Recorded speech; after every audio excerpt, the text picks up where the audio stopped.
नमस्कार। मैं डॉक्टर महेंद्र। आज एक बार फिर आपका स्वागत है सत्योलॉजी के खास show question answer with Aditya Satsangi. इसके पिछले शो में आपने देखा होगा कि हमने आदित्य जी से कुछ महत्वपूर्ण प्रश्न किए थे और उन्होंने खुलकर उन सारे प्रश्नों के उत्तर दिए थे, या दूसरे शब्दों में कहूं तो बहुत सारी चीजों को डिबंक भी किया। जैसे भारत को सोने की चिड़िया क्यों कहा गया, तो उसके पीछे क्या षड्यंत्र था, विश्व गुरु भारत बनेगा उसको लेके कौन सी मानसिकता से चलना चाहिए, या विश्व का इतिहास लोगों ने किस मानसिकता से लिखा, या उनके पीछे क्या योजना थी जो आज तक चल रही है। ऐसे बहुत सारे कुछ प्रश्न हमने किए थे आदित्य जी से और उन्होंने खुल के उत्तर दिए थे। आज हम फिर एक बार आए हैं और एक बहुत महत्वपूर्ण विषय लेकर आए हैं जिस पर आज हम आदित्य जी के साथ बात करेंगे। तो चलिए स्वागत करते हैं आदित्य जी का। नमस्कार आदित्य जी। नमस्कार। नमस्कार। एक बार फिर से स्वागत है क्वेश्चन आंसर विद आदित्य सत्संगी। तो सबसे पहले तो आपको बहुत बहुत बधाई हो। आपकी एक पुस्तक रामायण पर आधारित है, वन एरो वन किल। मैंने देखा कि वो अमेरिका में रिलीज हुई है। बहुत बहुत बधाई। और ऐसा हम लोग को लगता है कि वो भारत में भी हमको पढ़ने को मिलेगी। आपकी ऐसी कोई योजना अगर होगी। हाँ, नमस्ते। डेफिनेटली मेरा ये इच्छा है। अभी भी भारत में किंडल पे अवेलेबल है और कल भारतीयों ने करीब 1600 पेज पढ़े हैं। कल मेरी रिपोर्ट आई है। तो काफी लोग पढ़ रहे हैं भारत में। और उसमें काफी मैंने क्या किया है कि लोग ऐसा सोचते थे कि रामायण पुरानी कथा है, उसका आज से क्या रिलेशनशिप है। तो मैंने उस पुस्तक में क्लियर किया है कि आज जो रामायण में ज्योग्राफिकल और जो भू पृथ्वी के बारे में जो ज्ञान था वो ज्योग्राफिकल फॉर्मेशंस आज भी है। और उसको मैंने पिक्चर्स के साथ साइंटिफिक प्रूफ के द्वारा, और इनफैक्ट मुझे अमेरिकन सैटेलाइट्स ने बहुत हेल्प किया। तो अमेरिकन सैटेलाइट्स के यूएस नेवी की पिक्चर से मैंने ऐसा ओशनोग्राफिक स्टडी से मैंने समुद्र का पानी हटा के देन आई हैव प्रूव्ड कि ये वहां पे जो रामायण वाल्मीकि ने लिखा है वो है वहां पर। तो इतना मतलब आप कह रहे हैं कि जो जियोग्राफिकल लोकेशंस उस समय थी वो आज भी हैं, ऐसा आज आपने? भी है। क्योंकि नदियों का पाथ चेंज हो सकता है, पहाड़ चेंज नहीं होते कभी। और जितने भी हमारे महाभारत रामायण जो है पहाड़ों के बेसिस पे लिखी जाती है। ये इस पहाड़, जैसे रामायण में लिखा है सुग्रीव ने ये पहाड़ क्रॉस किया, वो मैंने प्रूफ किया। सोमगिरी की जो माउंटेन्स हैं जो वेस्ट ऑफ सिंधु नदी है वो एग्जैक्टली सेम है। और उसके आगे जाके पश्चिमी दक्षिण पश्चिमी दिशा में टापू है, वो सारे सेम है, अभी भी है। समुद्र के नीचे चले गए क्योंकि water level has gone up. तो वो सब मैंने प्रूफ किया। और यू विल बी अमेज्ड कि जो यवद्वीप जो 7 आइलैंड्स हैं, इतना स्पेसिफिक वाल्मीकि ने लिखा है कि वहां पे सोने की खाने हैं। आज भी इंडोनेशिया के 7 आइलैंड्स हैं, वहां पे सोने की खाने हैं। पपुआ न्यू गिनी जहाँ पे जगह है वो वॉज द लास्ट स्टॉप। उसके बाद छोटे छोटे टापू थे जहां से वो जाके पेरू गए सबसे पहले सुग्रीव की आर्मी, और 2 लाख वानर। अगर ये सब सत्य है तो ये भी सत्य होना चाहिए कि जो भगवान राम वानर जो थे जो साधारण व्यक्ति नहीं थे। तो दोनों सत्य होने चाहिए। कोई ट्रुथ को एक सारे ट्रुथ जो है एक ही उसमें बंधे होते हैं। जैसे गले की माला है, सारे मोती बंधे हुए हैं। तो इसी प्रकार सारे सत्य भी बंधे होते हैं। अगर एक सत्य है तो दूसरा भी सत्य होना चाहिए, दूसरा सत्य है तो तीसरा भी होना चाहिए, और अगर तीसरा सत्य है तो पहला सत्य होना भी चाहिए। तो ये लॉजिक और रीजनिंग पे और वाल्मीकि रामायण के जो तथ्यों के आधार पे वी कैन इजिली से दैट पूरा विश्व भगवान राममय था रामायण काल में। ये थोड़ा आश्चर्य है आदित्य जी। मतलब आश्चर्य मैं इसलिए कह रहा हूँ कि भारत में कुछ एक ऐसे लेखक हैं, मीडिया के लोग तो खूब भरे हुए हैं आजकल। बहुत सारे लोग अपने पोर्टल्स पे भी लिख रहे हैं, वो विदेशों के ऊपर लिखते हैं, भारत के बारे में, हमारी संस्कृति के बारे में मिथ फैलाते हैं। और आप अमेरिका जैसे देश जिसमें यहाँ के कुछ लोग, मतलब बुद्धिजीवी लोग बोलते हैं कि वो भोग भूमि है, उस भोग भूमि में बैठकर एक टॉप क्लास बिजनेसमैन होने के नाते रामायण पर लिख रहे हैं? देखिए ऐसा क्यों? कोई विशेष कारण है क्या? मेरी आपको तो रुचि, अमेरिका के बारे में बताना चाहिए। हर भारतीय का तो बड़ा मतलब उद्देश्य होता है और बड़ा जिज्ञासा होती है कि हम अमेरिका में जाएंगे, रहेंगे, ये करेंगे, वो करेंगे, और आप अमेरिका में बैठ के रामायण लिख रहे हैं। कोई विशेष कारण? अमेरिका के दो उद्देश्य हैं। एक तो भोग भूमि, जो आपने सही बोला, और दूसरा अमेरिकन को प्रचार करना, क्योंकि धर्म के विषय में, और धर्म को इतिहास से जुड़ा हुआ है, दोनों इतिहास से जुड़े हुए हैं। इस पुस्तक के माध्यम से मैं अमेरिकन को बता रहा हूं कि यहाँ पर भी सुग्रीव की सेना आई थी। अच्छा, ओके। तो यहाँ पर भी सुग्रीव की सेना आई थी। तो ऐसा मत सोचो कि ये हमसे छुआ नहीं है। और कि अमेरिका एक कॉरपोरेशन है, एक देश नहीं है, कॉरपोरेशन है। यहाँ पे यूरोपियन सेटलर्स ने आके नेटिव अमेरिकन को मार दिया और उसके बाद उन्होंने पूरी सत्ता हथिया ली। भारत एक राष्ट्र है। और एक पॉलिटिकल आदमी को कोट करूंगा, मैं बहुत रिस्पेक्ट करता हूँ, इंदिरा गांधी की।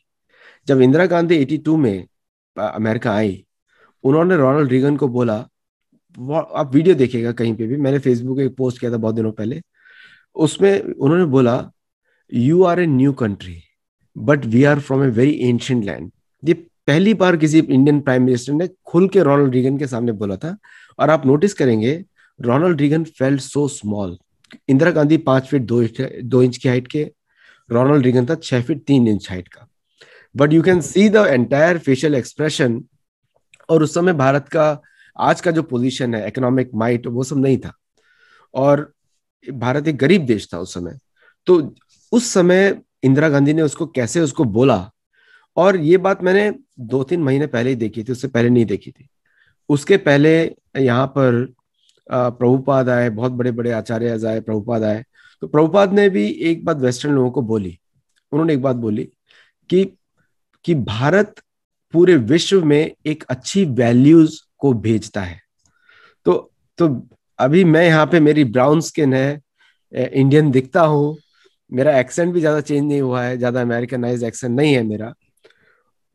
तो यहाँ के लोग जब मुझे देखते हैं, वो ये नहीं देखते कि मैं how good American I am, वो ये देखते हैं कि how good Indian I am. तो मैं अपनी पहचान को कैसे भूल जाऊं। और मैं किसी भी मीटिंग में जाता हूँ, नमस्ते करता हूँ, सारे नोट्स मैं संस्कृत में लेता हूँ, देवनागरी में लिखता हूँ, इंग्लिश भी देवनागरी में लिखता हूँ। वो इसलिए करता हूँ कि हम अपनी जो जो व्यक्ति अपनी रूट्स को भूल जाए, वो व्यक्ति को कोई रिस्पेक्ट नहीं करता, कोई भी रिस्पेक्ट नहीं करता। लोग अमेरिकन मुझे इसलिए रिस्पेक्ट करते हैं क्योंकि उनको मालूम है मेरे व्यूज, कि मैं इंडियन हूँ। और मेरे को जब भी कोई मेयर वगैरह को इंट्रोड्यूस करता है, बोलते हैं, we have very proud 100% gold standard Indian here, ऐसा बोलते हैं मेरे को मजाक में। क्योंकि मैं यही बोलता हूँ, I am 100% gold standard Indian. मैं कोई 50% फ्रेंच नहीं, 30% नहीं। जबकि बहुत सारे लोगों को अपने, जिसको अपनी आइडेंटिटी पे विश्वास नहीं, वो दूसरे को क्या समझाएगा और दूसरा उसको सीरियसली क्यों लेगा, है ना। और एक बात, ये बात मैंने अमेरिकन से भी सीखी। अगर अमेरिकन इटली से है, तो इटली की बात करेगा वो हमेशा। उसको इटालियन फूड में जाएगा, इटालियन रेस्टोरेंट में जाएगा। अगर कोई अमेरिकन आयरलैंड से है, वो आयरलैंड की बात करेगा। लेकिन भारत के जो समुदाय के इधर लोग हैं, मैं सबकी बात नहीं कर रहा हूँ, कुछ लोग हैं, उनको ऐसा लगता है, और धीरे धीरे बदल भी जाते हैं। मेरे साथ जो भी जुड़ता है सब बदल जाता है, वो सब बोलते हैं हम गोल्ड स्टैंडर्ड इंडियन है। लेकिन जो कभी कभी आइडेंटिटी का लॉस जो मैक्स मैकॉले ने सिखाया है, वो इधर आता है। तो मैं उनको बोलता नए कौए, न्यू क्रोज, यू नो। तो पुनः क्या बोलते हैं वो, अदांत दो गोबे विशदाम तमिश्रम पुनः पुनः चर्विता चर्वनानम, च्यूइंग द च्यूड। और अच्छा, एक बात जो है, एजुकेटेड जो अमेरिकन हैं, जो रिच अमेरिकन हैं, सबके सब भारतीय संस्कृति की तरफ भागते हैं। मैं जहां पे रहता हूँ, वहां पे तो it is the most affluent part of America, most affluent. तो जितने भी लोग पैसा कमाते यहीं रहते हैं, सदर्न कैलिफोर्निया में। और किसी के भी घर जाएंगे, किसी ने शिव जी का टैटू बनाया हुआ है, किसी ने गणेश का टैटू बनाया हुआ है, कोई महादेव की मूर्ति रखा हुआ है घर के आगे अंदर, कोई बुद्ध की मूर्ति रखा हुआ है। वेरी कॉमन कल्चर है। लेकिन जो रिच इंडियंस हैं, जो एक्सट्रीमली रिच इंडियंस हैं, वो ये सब नहीं करते, कभी कभी नहीं करते हैं, क्योंकि उनको विश्वास, और धीरे धीरे बदलना शुरू हो जाते हैं। क्योंकि जब अमेरिकन के घर में जाएंगे तो वो पूछेगा, did you go to Rishikesh. ये बोलते हैं, यार हम तो बॉम्बे दिल्ली से बाहर कभी निकले नहीं। तो so you see, so maintaining our identity. और दूसरों को बताना, I love it, that's why I write all this books. Okay, so मतलब आप उस चीज को सीधे सीधे प्रूव कर रहे हैं कि if identity is gone everything is gone. Everything is so gone.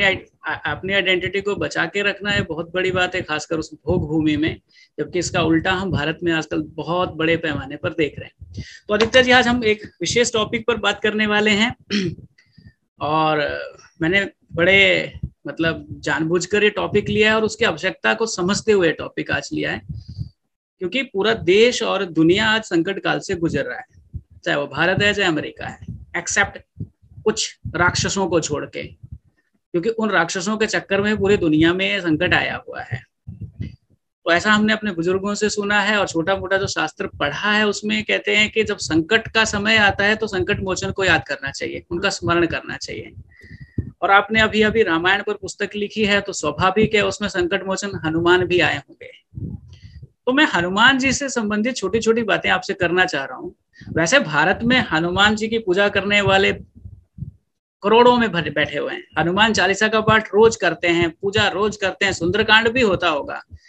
लेकिन फिर भी मुझे ये विषय लेने की आवश्यकता इसलिए समझ में आई क्योंकि ऐसा एक माहौल यहाँ बन चुका है कि जब अमेरिका बोलता है तो दुनिया सुनती है और भारत तो खासकर सुनता है। तो भारतीय मूल के अमेरिकन लेखक के माध्यम से मैं आज हनुमान जी के बारे में बात करने वाला हूँ। तो कारण क्या है कि भारत में हनुमान जी के ऊपर या हमारे देवी देवताओं के ऊपर जोक आजकल व्हाट्सएप फेसबुक पे आना बड़ी कॉमन सी बात हो गई है और हम लोग हंसते हैं उनके ऊपर। दूसरा, बहुत सारे कार्टून आजकल हनुमान जी गणेश जी के ऊपर टीवी और यूट्यूब पे भरे पड़े हैं। तीसरा, एक आपने बताया मैक्स मूलर मैकॉले का नाम लिया, जहां से कॉन्वेंट कल्चर आया, वो तो मंकी गॉड बोलते हैं, है ना। तो आपका मतलब आपके लिए हनुमान जी एक्चुअली हैं क्या एज एन अमेरिकन? अगर आप बताएं कि वास्तव में अमेरिका में रहते हो, आपके लिए हनुमान जी क्या है, ताकि ये कार्टून की दुनिया से बाहर हमारे ये लोग आए। पहली बात, हनुमान कोई काल्पनिक व्यक्ति नहीं है, पहली बात। और हनुमान वायुदेव के पुत्र हैं। ब्रह्मा की आज्ञा से वायुदेव ने वानर माता के अंदर देवताओं को पृथ्वी पे प्रस्तुत होने का आदेश दिया। मतलब रिक्वेस्ट नहीं, आदेश, क्योंकि ब्रह्मा आदेश देते हैं, ब्रह्मा रिक्वेस्ट नहीं करते। तो उन्होंने आदेश दिया, तो विवश होके सभी देवताओं ने, जैसे इंद्र के पुत्र हुए पृथ्वी पे, और फिर सूर्य देव के पुत्र सुग्रीव बन गए, इंद्र के वाली बन गए। तो अनेक देवताओं के पुत्र पृथ्वी पे आए भगवान राम का सहयोग करने के लिए। भगवान ब्रह्मा ने विष्णु से आग्रह किया, देवताओं को आदेश दिया। सो बाय नेसेसिटी तो जो कपि हैं, जो हमारे हनुमान जी हैं, वो अंजना सुत हैं। और वो ब्रह्मा के आदेश से वायु ने उनकी माँ के गर्भ में उनको स्थापित किया और जन्म हुआ उनका जन्म होने का। और मेरा विश्वास इसलिए आता है, हनुमान जो है सेवा मूर्ति है। सेवा मतलब अगर किसी को सेवा सीखना है विष्णु की या योगेश्वर की, वो हनुमान हमारे गुरु है, क्योंकि उनसे बढ़िया सेवा का एग्जाम्पल किसी ने दिया नहीं, है ना। अर्जुन ने साख्य भाव में किया, उस पर अगला सेशन आप कर सकते हैं। वो दोस्त के रूप में था भगवान के, लेकिन सेवा जो मूर्ति है वो हनुमान जी। तो इसलिए मुझे बहुत अच्छे लगते हैं हनुमान जी पर्सनली, क्योंकि उनके माध्यम से हम सीखते हैं कि सेवा कैसे की जाए। देखिए, उन्होंने अपनी जान खेल के उनके तो। और दूसरा चीज क्या है कि हनुमान जी को जब भगवान राम मिलते हैं पहली बार सुग्रीव के आदेश पे, ऋषिमुख पर्वत पर जहाँ भगवान राम थे, वहां पे पंपा सरोवर के ऋषिमुख पे वो भगवान राम को मिलने आते हैं वो हनुमान जी, और बड़े सभ्य भाषा में बात करते हैं। उसके बाद राम लक्ष्मण को बोलते हैं कि ये जो वानर है, वानर बोलते हैं, मनुष्य नहीं, वानर, ये जो वानर है, इसकी बातों से ऐसा लगता है कि ये बहुत ही सभ्य पुरुष है, इसने सभी वेदाओं का अध्ययन किया है और ये हर बात को बड़ी बुद्धिमानी से, चतुराई से मेरे सामने रख रहा है। क्योंकि वो वेरीफाई करने आए थे कि एनिमी तो नहीं है, वाली ने तो नहीं भेजा है, ये वेरीफाई करने आए थे, दूत बन के आए थे। तो उनकी भाषा सुन के, और क्योंकि हनुमान जी जो थे सुग्रीव के बहुत ही कॉन्फिडेंट, मतलब उनके ऊपर पूरा विश्वास करते थे सुग्रीव, कि इनको मालूम था बहुत ही पढ़े लिखे हैं, विद्वान हैं और सभी वेदाओं का अध्ययन किया। तो भगवान राम ने खुद अपने मुंह से लक्ष्मण को बोलते हैं, ऐसा लगता है उसकी वाणी से कि सारे साम वेद, अथर्ववेद, ऋग्वेद और यजुर्वेद का इन्होंने पूर्व शास्त्र का अध्ययन करके घोट के पी लिया है, ऐसा वर्ड बोलते हैं। तो Hanuman ji is an educated servant. वो कोई साधारण नहीं, उनको सेवक के रूप में माना जाएगा, क्योंकि सुग्रीव का सेवा करते हैं और भगवान राम की सेवा करते हैं। और दूसरा चीज, बहुत ही लॉयल है। तो all the qualities in Hanuman ji which makes him our guru. हम लोग तो भगवान राम के डायरेक्ट सेवा तो बहुत ही मुश्किल होगी हम सबके लिए, बट हनुमान जी की सेवा करके भगवान राम की भी सेवा मिल जाएगी, ऐसा मैं सोचता हूँ। तो जो ये मिथ फैलाने वाले लोग हैं या हनुमान जी को कार्टून में देखते हैं ना, उनको ये आदित्य जी की ये लाइनें थोड़ा ध्यान से सुनना चाहिए, जहां ये आदित्य जी बोल रहे हैं कि स्वयं भगवान राम ने लक्ष्मण जी को बताया कि हनुमान जी वेदों में पारंगत हैं, है ना, तो वो मिथ नहीं हो सकते। दूसरा, आदित्य जी अगर आगे बढ़ते हैं तो हनुमान जी पे बात करनी है, तब तो पूरा जीवन भी छोटा है। तो मैं क्या करता हूँ, तुरंत वर्तमान समय में आ जाता हूँ, है ना, क्योंकि समय ही ऐसा चल रहा है। तो हनुमान जी एक्चुअली सिखाते क्या हैं, हमको उनसे क्या सीख लेना चाहिए? या हमारा जो भटकता हुआ युवा वर्ग है, जो सोशल मीडिया इंटरनेट के चक्कर में इधर उधर भागा जा रहा है, या जो भी अभी ये संकट का समय चल रहा है, ऐसे समय में हम हनुमान जी से क्या सीख सकते हैं? हमको क्या सीखना चाहिए और उस सीख से हमको क्या करना चाहिए? 3 चीजें। आपका क्या कहना है? 3 चीजें। 3, पहली बात, भगवान हनुमान से आपको सीखना पड़ेगा पात्रत्व बढ़ाने के लिए। वो दिन रात वर्जिश करते हैं, दिन रात कसरत, दिन रात वो व्यायाम में लगे रहते हैं, दिन रात। और दूसरा, वेदों में पारंगत है। मतलब ऐसा नहीं है को पूरा जीवन लगाना है, हमारे लिए सिर्फ एक भगवद गीता ही काफी है। भगवद गीता में वही बोला है जो राम ने उपदेश दिए हैं। कृष्ण, क्योंकि विष्णु सारे सभी अवतारों में एक ही बात करते हैं, ज्यादा कम अलग नहीं होती ज्यादा बात। दूसरा, हम लोगों को भगवद गीता के माध्यम से वेद का पर्पज समझना चाहिए। वेद का पर्पज है मतलब एक सरेंडर का भाव। और तीसरा, हमको सीखना चाहिए प्रैक्टिकल एप्लीकेशन, जो आज के समय में यूज की जाए। जैसे जैसे फॉर एग्जांपल, हनुमान जी एकमात्र एक वानर थे जो कि 800 मील या 100 योजना जंप कर सकते थे और वापस भी आ सकते थे। तो प्रैक्टिकल बुद्धिमत्ता उन्होंने, आपने समय पढ़ा होगा सुरसा के मुंह में कैसे घुसे और बाहर निकल आए, बड़ा शरीर किया फिर छोटा कर दिया, और इच्छाधारी थे हनुमान जी। तो ये 3 चीजें हम सीख सकते हैं हनुमान से, वो हमको बहुत ही हेल्प करेगी। और हनुमान जी को ऑल्सो ये भी बोलते हैं कि कभी कभी रौद्र रूप भी दिखाते हैं वो, वहाँ जहाँ पे वो उन्होंने अपने जो अपनी एंगर, जो गुस्से का उन्होंने सही प्रयोग किया, लंका जला दी। और तो हमको ये भी सीखना पड़ेगा कि कहाँ पे अपने इंद्रियों को संयम किया जाए और कहाँ पे उसको यूज किया जाए, दोनों जगह। तो वो तभी आ सकता है जब आप हनुमान जी को वास्तविक रूप में समझे। तो ये 3 चीजें आप समझ सकते हैं भगवान हनुमान से, जो कि बहुत ही प्रैक्टिकल है हम सबके लिए। मतलब एक तरफ आपका ये कहना है, जो तीसरा पॉइंट आपने बताया कि गुस्से या क्रोध पर हमको कंट्रोल करना चाहिए, लेकिन हम हनुमान जी से ये सीख सकते हैं कि उस क्रोध का सदुपयोग कैसे करना चाहिए, जैसे उन्होंने लंका को जला के किया। इंद्रियों को आप कंट्रोल नहीं कर सकते, इंद्रियां जाएंगी, उसको आप सदुपयोग कर सकते, उसको डवटेल कर सकते। मतलब मन की इच्छा को मारने के लिए कोई योग बोलता नहीं है। मन की इच्छा को सही दिशा में मार्गदर्शन करके उधर लगाना। जैसे अगर आपके पूर्व कर्म के अनुसार आपको गुस्सा बहुत आता है, तो गुस्सा राक्षसों के विरुद्ध यूज करिए। उसको उसको बंद करेंगे तो आप बीमार पड़ जाएंगे, है ना। या फिर आपको बहुत गुस्सा आता है तो पत्थर तोड़िए, कहीं ना कुछ तो करना पड़ेगा, नहीं तो वो कहीं गलत उसका दुरुपयोग हो जाएगा। और जब मौका मिले, ऐसा होता है, जब मौका मिले तब उसका प्रयोग करिए। अगर आप उन्हें इमीडिएटली किया तो फिर आप अपने आप को चोट ज्यादा पहुंचाएंगे, परिवार को नष्ट कर देंगे, किसी अपने दोस्त को बुरा बोल देंगे, तो उससे कोई फायदा नहीं। अपने लोगों से कभी लड़ा नहीं जाता। क्रोध का सदुपयोग हनुमान जी ने किया। इससे जुड़ी हुई एक बात ऐसे दिमाग में आ रही है, रुद्र का अवतार है तो स्वाभाविक है क्रोध तो होगा ही होगा। एक्चुअली भगवान का मैं आपको थोड़ा करेक्ट करना चाहता हूँ।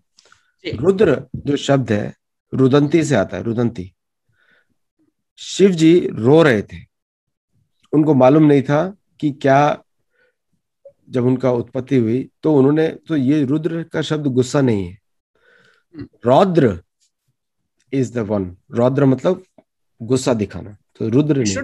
इट शुड बी रुद्रावतार या रौद्रावतार, जो वर्ड यूज होता है। नहीं, रुद्र 11 रुद्र तो हैं। भारत में यही पढ़ते सुनते हैं कि रुद्रावतार हनुमान। हाँ, 11 रुद्र हैं।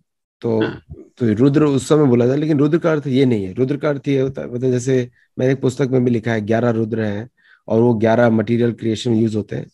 तो तो हनुमान जी जो है, रुद्र बोला जाएगा, रुद्र अवतार बोला जाएगा, लेकिन रुद्र का शब्द ये नहीं है। रुद्र का शब्द ये होता है तो कि रुद्र का मतलब वो नहीं है जो भाव आता है एक्चुअली। हाँ, जब हम रुद्र बोलते हैं कि इसका मतलब कि एग्रेसिव है, बहुत शक्तिशाली है, ये वो नहीं आता। दैट शुड बी रौद्र। रौद्र, ओके, रौद्र रूप। और वो सिर्फ लंका के विषय में है। कहीं भी आप देखेंगे नहीं, भगवान हनुमान जी ने कहीं पर भी गुस्सा दिखाया, कहीं पर, सिर्फ लंका में दिखाया। और इसका मतलब ये है कि जनरल वो गुस्सा नहीं रहते हैं, प्रसन्न रहते हैं, प्रसन्न चित्त योगी है। तो योगी कभी भी ब्रह्म आत्मा, एक श्लोका भी है, हमेशा प्रसन्न रहते हैं उनका विरोध। तो उन्होंने सिर्फ वहीं पर दिखाया जहां उसका प्रयोग चाहिए। ओके, सो रौद्र अवतार हैं और अभी आप बोल रहे हैं योगी हैं, बहुत ज्यादा ताकतवर हैं, पहाड़ उठा के ले जाते हैं। असंभव काम को उन्होंने किया। जब लक्ष्मण जी के ऊपर वो नागपाश चला था तो गरुड़ जी को लेके आ गए। ऐसे सारे हमने देखी हैं चीजें, शास्त्रों में छोटी मोटी पढ़ी भी हैं। पर एक चीज और है आदित्य जी, जो हम देखते हैं कि इतने ताकतवर होने के बावजूद, इतने शक्तिशाली होने के बावजूद, वो भगवान राम का नाम जपते रहते हैं, जप करते रहते हैं। मतलब मैं जो यहाँ एक विषय उठा रहा हूँ, जप को लेके उठा रहा हूँ। भजन करते हैं, जप करते रहते हैं। तो इतने शक्तिशाली व्यक्ति को अगर जप करने की आवश्यकता है, पहली तो कि क्यों, और दूसरा अगर वो जप करते हैं तो आज जो हम लोग इस धरती पे हैं, क्या उनके लिए उस जप का कुछ महत्व है या नहीं है? और अगर है तो फिर वो जप का महत्व क्या है? जप भगवत गीता में बोला जाता है इज द हाईएस्ट यज्ञ, मतलब यज्ञों में श्रेष्ठ है जप। ये कृष्ण बोल रहे हैं, पहले भगवान यहां तक ये बोलते हैं यज्ञो दान तपश्चैव पावनानि मनीषिणः। जो टॉप मोस्ट मनीषी है, थिंकर है, जो सबसे ऊंचे सर, उसको भी जप प्यूरिफाई करता है, उसको भी। ये शास्त्र में बोला गया है। तो इसका मतलब ये नहीं कि अगर आप योगी नाम अपि सर्वेशा मद गतिनांतरात्मना श्रद्धावान भजते यवान समय युक्त तमो मता, ये भगवद गीता में बोला है। तो जप जो है, जो हाईएस्ट है, ब्रह्मा भी जप करते हैं, शिव जी भी जप करते हैं, और यहाँ पे कि सारे रुद्र जप करते हैं, देवता जप करते हैं। तो नाम जप की महिमा हमारे शास्त्रों में अपरंपार है। यहाँ तक कि यमराज यमदूतों को बोलते हैं, अजामिल के एपिसोड में बोलते हैं कि जप से तो मेरी सिद्धि भी होती है, जप के द्वारा मैं जीवित रहता हूं, मेरी को शक्ति मिलती है। तो नाम जपना हमारे वैदिक शास्त्रों में सबसे ऊंचा माना गया है, टॉप मोस्ट। यहाँ तक कि अगस्त्य ऋषि जप करते हैं। अगस्त्य ऋषि तो उनकी क्या बोले हम लोग, पुलस्त्य ऋषि, अगस्त्य ऋषि, असित, देवल, व्यास, कोई भी उठा लीजिए, वेद व्यास जप करते रहते हैं, नारायण नारायण नारायण। नारद मुनि जप करते रहते हैं। तो हनुमान जी स्वयं जप करते हैं कॉन्स्टेंटली, कॉन्स्टेंटली। मतलब ऐसा, हनुमान जी के बारे में एक बात मैंने वाल्मीकि रामायण में देखी, वो एक सेकंड भी वेस्ट नहीं करते। एक क्षण होता है 1/6 ऑफ ए सेकंड, वो भी वेस्ट नहीं करते। उस समय भी बैठ के जप करते रहते। तो नाम जप करने से शक्ति मिलती है। अगर आपको कोई बड़ा युद्ध लड़ना है हनुमान के जैसा, वो साधारण युद्ध नहीं था, वो ऐसा युद्ध था कि अकेले राम और वानर, और साथ में आप समझ लीजिए 1000 times of today's American forces, 1000 times और मोर, वो युद्ध था वो। और भगवान राम, अब तो भगवान राम तो जीतेंगे ही हमेशा, बट उनके विष्णु की कभी हार नहीं होती। लेकिन विष्णु के साथ उनके सेवकों की भी कभी हार नहीं होती। लेकिन भगवान तो हनुमान जी जप के द्वारा अपना करके उन्होंने अपनी योग सिद्धि को हमेशा स्टेबल रखते हैं, क्योंकि जप के बिना योग सिद्धि स्टेबल नहीं रहती, गिर जाती है। तो इसलिए नाम, भगवान नाम के नाम रूप ध्यान, इन सब पे स्मरण करना, it is a very important practical. इसका मतलब है कि हम लोगों को भी, तुच्छ मनुष्यों को भी जप करना चाहिए। ऑब्वियसली अगर ये हनुमान जी कर रहे हैं तो हम लोग को क्यों नहीं करना चाहिए। और एक एक गलत धारणा है कि आप अपने कर्तव्य से विमुख हो जाएंगे। युद्ध, नाम जप करते करते अर्जुन ने युद्ध कर दिया, कितना बड़ा युद्ध कर दिया। नाम जप करते करते आपको मालूम है पूरी की पूरी सेना में हनुमान जी की सेवा, जो वानरों की सेवा थी, एक ही नारा था, जय श्री राम जय श्री राम। ये तब से चल रहा है, अभी से नहीं चल रहा है। और उसके युद्ध, उसी से उनको शक्ति मिलती थी। That's how they used to communicate. क्योंकि कभी कभी रावण राक्षस जो थे वेश बदल के वानर रूप ले लेते थे, तो ये निर्देश दिया गया था सभी को कि वो अपना छोटा वास्तविक वानर रूप ही रखे सब लोग, तो उनको पहचानने में आ सके।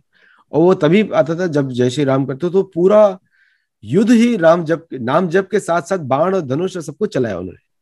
तो वीकनेस नहीं आती है। हम लोग को अपना कर्तव्य, अगर आप देश की रक्षा कर रहे हैं और तो अगर नाम जप करेंगे और साथ में देश की रक्षा करेंगे, तो वो देश की रक्षा का कार्य भी भक्ति बन जाता है।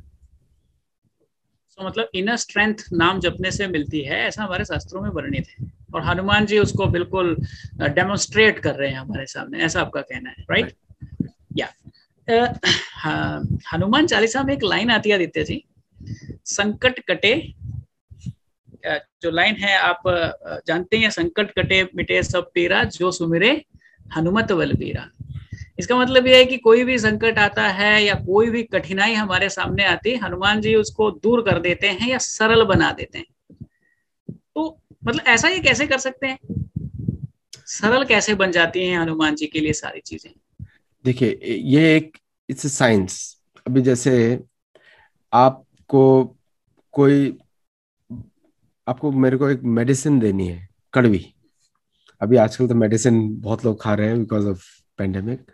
मेडिसिन देनी है बहुत कड़वी, तो मैं आपको साथ में एक शहद का एक चम्मच दे दूं छोटा सा, तो वो मेडिसिन का कड़वाहट आप भूल जाएंगे थोड़ी दिनों के लिए, थोड़ी देर के लिए। अंडरस्टैंड, हम लोग प्रॉब्लम को ओवरकम नहीं कर सकते, प्रॉब्लम को ट्रांसेंड, हम प्रॉब्लम से ऊपर चले जाए, उसको बोलते हैं परम दृष्टवा निवर्तते, डेवलपिंग हायर टेस्ट, विषया विनिवर्तनते निराहार से देना रसोपयस्य परम दृष्टवा निवर्तते। You can transcend a problem.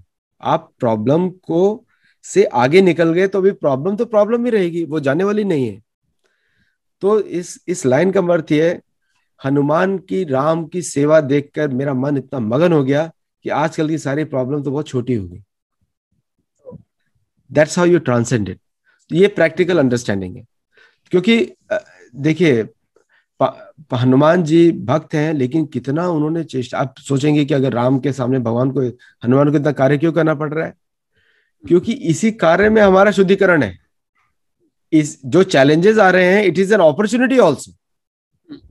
तो जो भी हमारे पास चैलेंजेस हैं, हमको तो बहुत खुश होना चाहिए। कोई जैसे कुंती महारानी बोलती है बार बार, मुझे और भेजो प्रॉब्लम्स, और भेजो प्रॉब्लम, क्योंकि मैं कृष्ण को ज्यादा रिमेम्बर करती हूँ।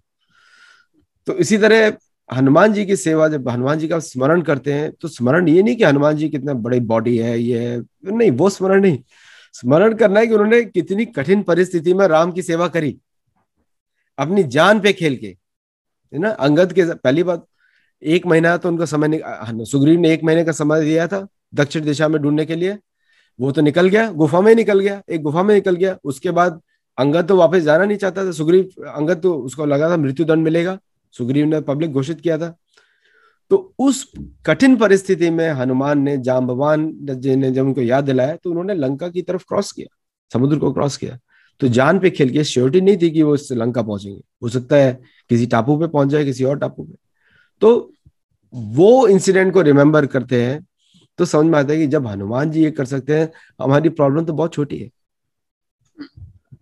ओके, सो आदित्य जी, एक क्वेश्चन और है। मैंने आपका एक आर्टिकल पढ़ा था कुछ समय पहले, जिसमें आपने एक मिशन की बात की है, एक कॉन्सेप्ट की बात की है। उस आर्टिकल का टाइटल था बैक टू विलेजेस विद पंचमुखी हनुमान। पहले तो ये आश्चर्य की बात थी कि आप अमेरिका में बैठ के ऐसी बात कर रहे हैं। तो एक्चुअली आप इस आर्टिकल के माध्यम से या जो अभी आप मिशन की बात कर रहे हैं, आप ये क्या मैसेज कन्वे करना चाह रहे हैं, बैक टू विलेज विद पंचमुखी हनुमान?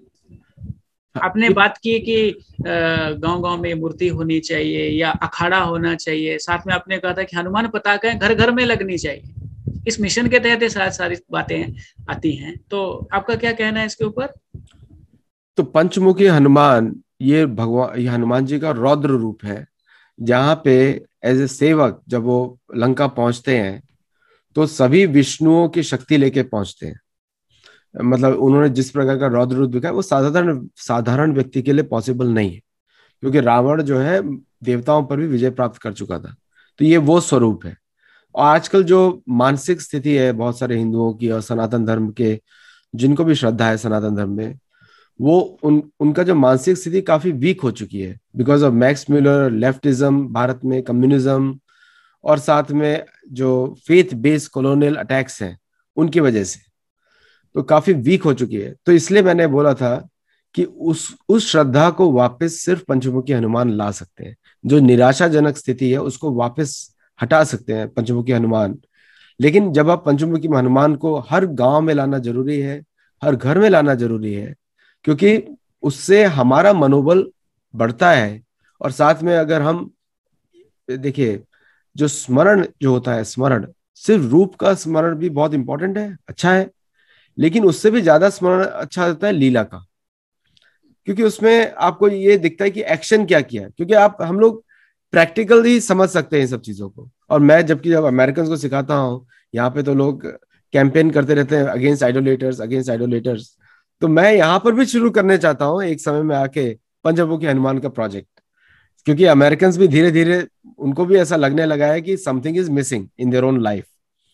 और तो लेकिन भारत एक ऐसी भूमि है कि जहाँ पे किष्किंधा है, हम्पी है, यहाँ पे हर गांव में पहले मंदिर होते थे हनुमान जी के, क्योंकि जहाँ पे हनुमान की पताका होगी वहां पे निराशाजनक अवस्था चली जाती है, डिप्रेशन चला जाता है, और लोग हमेशा जॉब ढूंढते रहते हैं। हमको भगवान ने कर्मण्य वा अधिकार हस्ते, हमको अधिकार दिया है कर्म करने का, तो जॉब का अधिकार तो विष्णु ने दिया है हमको, किसी और ने नहीं दिया है। और हम लोग दूसरों से जॉब मांगते हैं, उसकी भी आवश्यकता नहीं है। आज तो इंटरनेट है, सब कुछ है, जो घर में मिले उसको आप बेचिए और पैसे कमाइए, और साथ में हनुमान जी की सेवा करिए। तो तो इतना साइंटिफिक है, उसको हम आसान बना सकते हैं, उसको कठिन बना दिया है। हनुमान जी की सेवा तो उनकी लीला के माध्यम समझने से ही होती है। तो इसलिए ये प्रोजेक्ट मेरा बहुत ही पेट प्रोजेक्ट है, जहाँ पे हर घर में लोग पंचमुखी हनुमान लाएं, घर के ऊपर एक पताका लगाएं, उस पे हनुमान का चिन्ह हो। जहां पे भी वो चिन्ह होगा वहां पे भगवान राम की दृष्टि अवश्य पड़ेगी। इस प्रोजेक्ट के लिए शुभकामना, और हम लोग भी आपको सहयोग करेंगे। और मुझे कुछ जानकारी है भी कि भारत में शायद कुछ जगह पे ये काम चल भी रहा है। आदित्य जी, एक प्रश्न और, क्योंकि समय बढ़ रहा है। अभी जो वर्तमान समय चल रहा है, बहुत ज्यादा नेगेटिविटी भर चुकी है सोशल मीडिया पे, फेक न्यूज फैला फैला के तो उसको और आग लगाई जा रही है नेगेटिविटी को। कुछ ऐसी घटनाएं भी घट रही हैं कि जिससे लोगों के मन खराब है। तो आपका क्या कहना है हनुमान जी के निमित्त कि उस नेगेटिविटी को थोड़ी देर के लिए कंट्रोल करने के लिए या सकारात्मक भाव देने के लिए या भगाने के लिए क्या करना चाहिए लोगों को?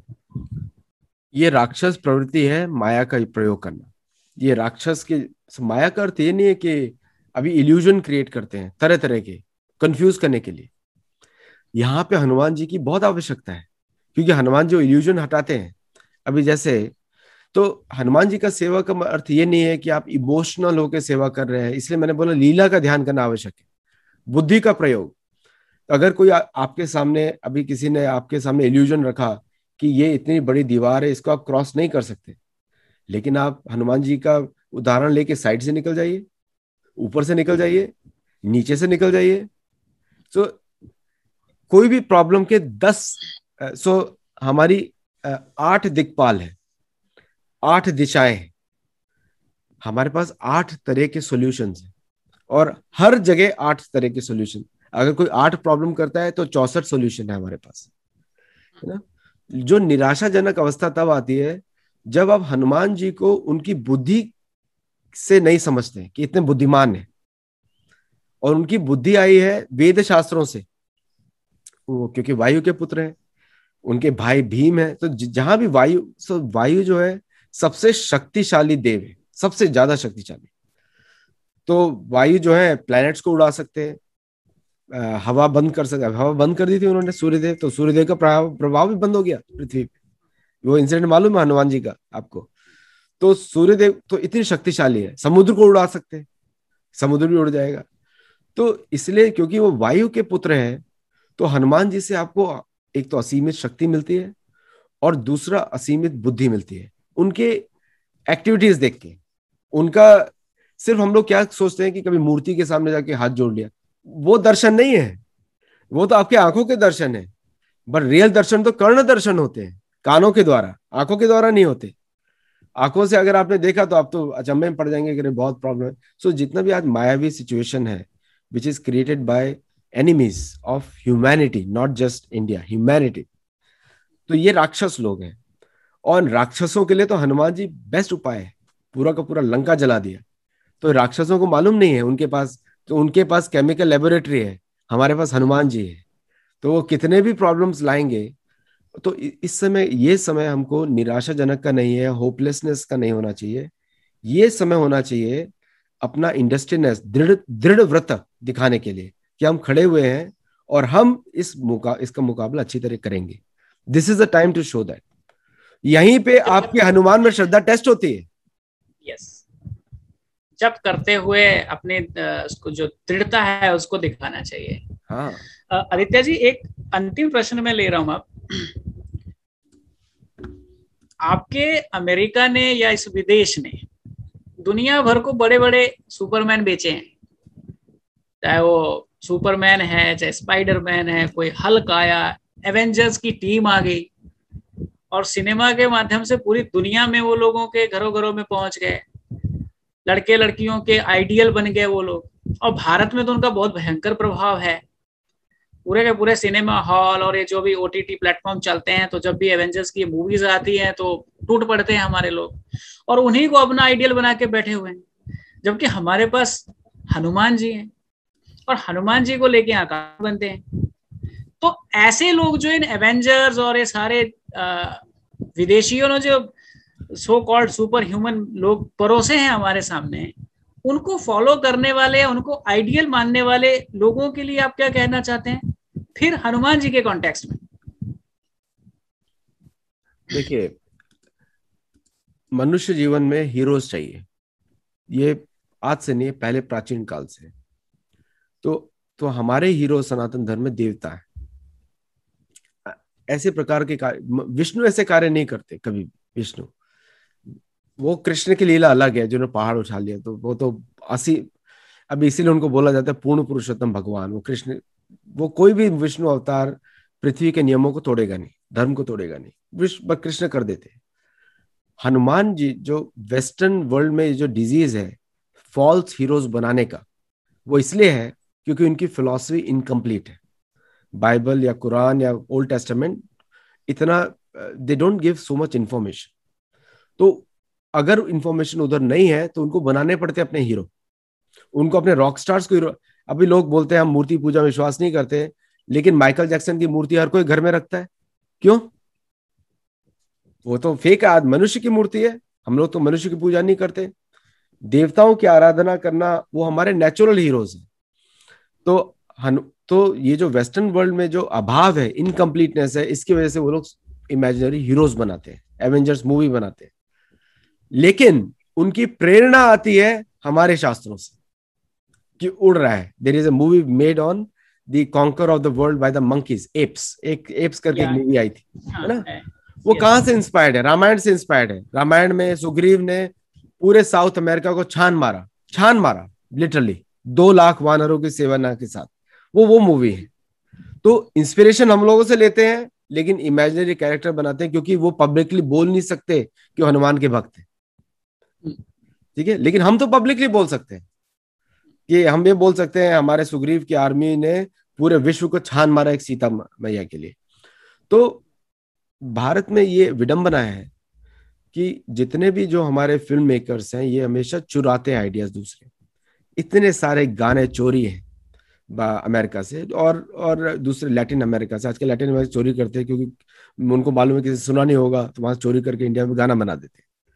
तो जो चोरी करने की जो आदत है ये एक छोटे से समुदाय में है जो काफी पॉपुलर है बॉलीवुड में, उनमें ही है चोरी करने की आदत।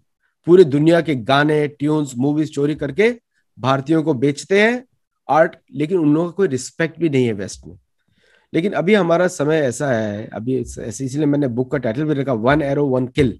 अगर आपको हीरो रियल देखना है तो यहाँ पे श्री राम है, जिन्होंने 2 घड़ी में 14,000 राक्षस मार दिए। 2 घड़ी मतलब 48 मिनट्स, 14,000 राक्षस। तो ये इस तरह का जो डिटेल्स है, जो लिखित है, उसको हमको वास्तविक रूप में बनाना है, इमोशनल तरीके से नहीं, वास्तविक इंसिडेंट्स लेके बनाना है। वाल्मीकि ने जो रामायण इतना डिटेल में लिखा, इसलिए नहीं लिखा कि आप सिर्फ इमोशनल में करके घर में बैठ जाए, नहीं। हमको भगवान राम के जैसा डेली व्यायाम करना चाहिए, हनुमान के जैसा डेली व्यायाम करना चाहिए। सुबह उठ के अपने शरीर को शक्तिशाली रखना चाहिए और अच्छी तरह का भोजन करना चाहिए, कंद मूल फल इस प्रकार का भोजन ज्यादा करे तो अपने आप ही शक्ति बनेगी। हमको कुछ ज्यादा करने की आवश्यकता नहीं है। और जो फेक हीरो जो बनाए वेस्ट ने, वो तो इसलिए बनाए क्योंकि उनके पास फिलॉसफी नहीं है। ना उनके पास रामायण है, ना उनके पास महाभारत है, ना उनके पास राक्षस है रावण जैसे। तो बनाना ही पड़ेगा ये सब चीजें बच्चों को अट्रैक्ट करने के लिए। तो उससे क्या होता है, बच्चे और भी लेफ्टिस्ट कम्युनिस्ट बनते हैं। जितना भी आप देखेंगे future American generation will be very leftist, क्योंकि उसके अंदर कार्ल मार्क्स घुस गया है हर जगह। बट हमको अपने इधर हनुमान जी को घुसाना है ताकि we don't get into all this nonsense. तो मतलब जहां कार्ल मार्क्स घुस रहा है, इसलिए आप 1 एरो 1 किल लिख के रामायण और महाभारत घुसा रहे हैं। तो बहुत बड़े मिशन पे आप लगे हुए हैं। कुछ थोड़ा सा प्रैक्टिकल आज के हिसाब से लिटरेचर भी लिखना पड़ेगा, बिकॉज लोग हमेशा प्रूफ मांगते हैं कहाँ हुआ। तो इस बार तो प्रूफ डाला है, पिक्चर्स डाली है सारी। तो बहुत बहुत धन्यवाद आदित्य जी। आज हनुमान जी के ऊपर हमने आपके माध्यम से एक अलग कॉन्टेक्स्ट में बात की है और हमारे प्रश्नों के उत्तर आपने बड़े खुल के दिए हैं और बहुत सारी नई बातें भी इसमें आई है। मेरे लिए भी नई बातें थी बहुत सारी। तो लोग जब ये वीडियो रिलीज होगा इसका लाभ लेंगे और जो अभी संकटमय वातावरण में जो नेगेटिविटी बनी हुई है, सीधा वाल्मीकि रामायण के माध्यम से जो आपने आज बातें की हैं वो उससे सकारात्मक भाव पैदा होगा, ऐसा हमारा विश्वास है। दर्शकों से आग्रह है कि जब ये वीडियो रिलीज होगा आप वहां कमेंट जरूर करिएगा और आप आदित्य जी के माध्यम से अपनी जिज्ञासाओं का समाधान करना चाहते तो प्रश्न भी वहां पुट करिएगा। तो बहुत बहुत धन्यवाद आदित्य जी। नमस्कार। जय जगन्नाथ। जय श्री राम। जय श्री राम।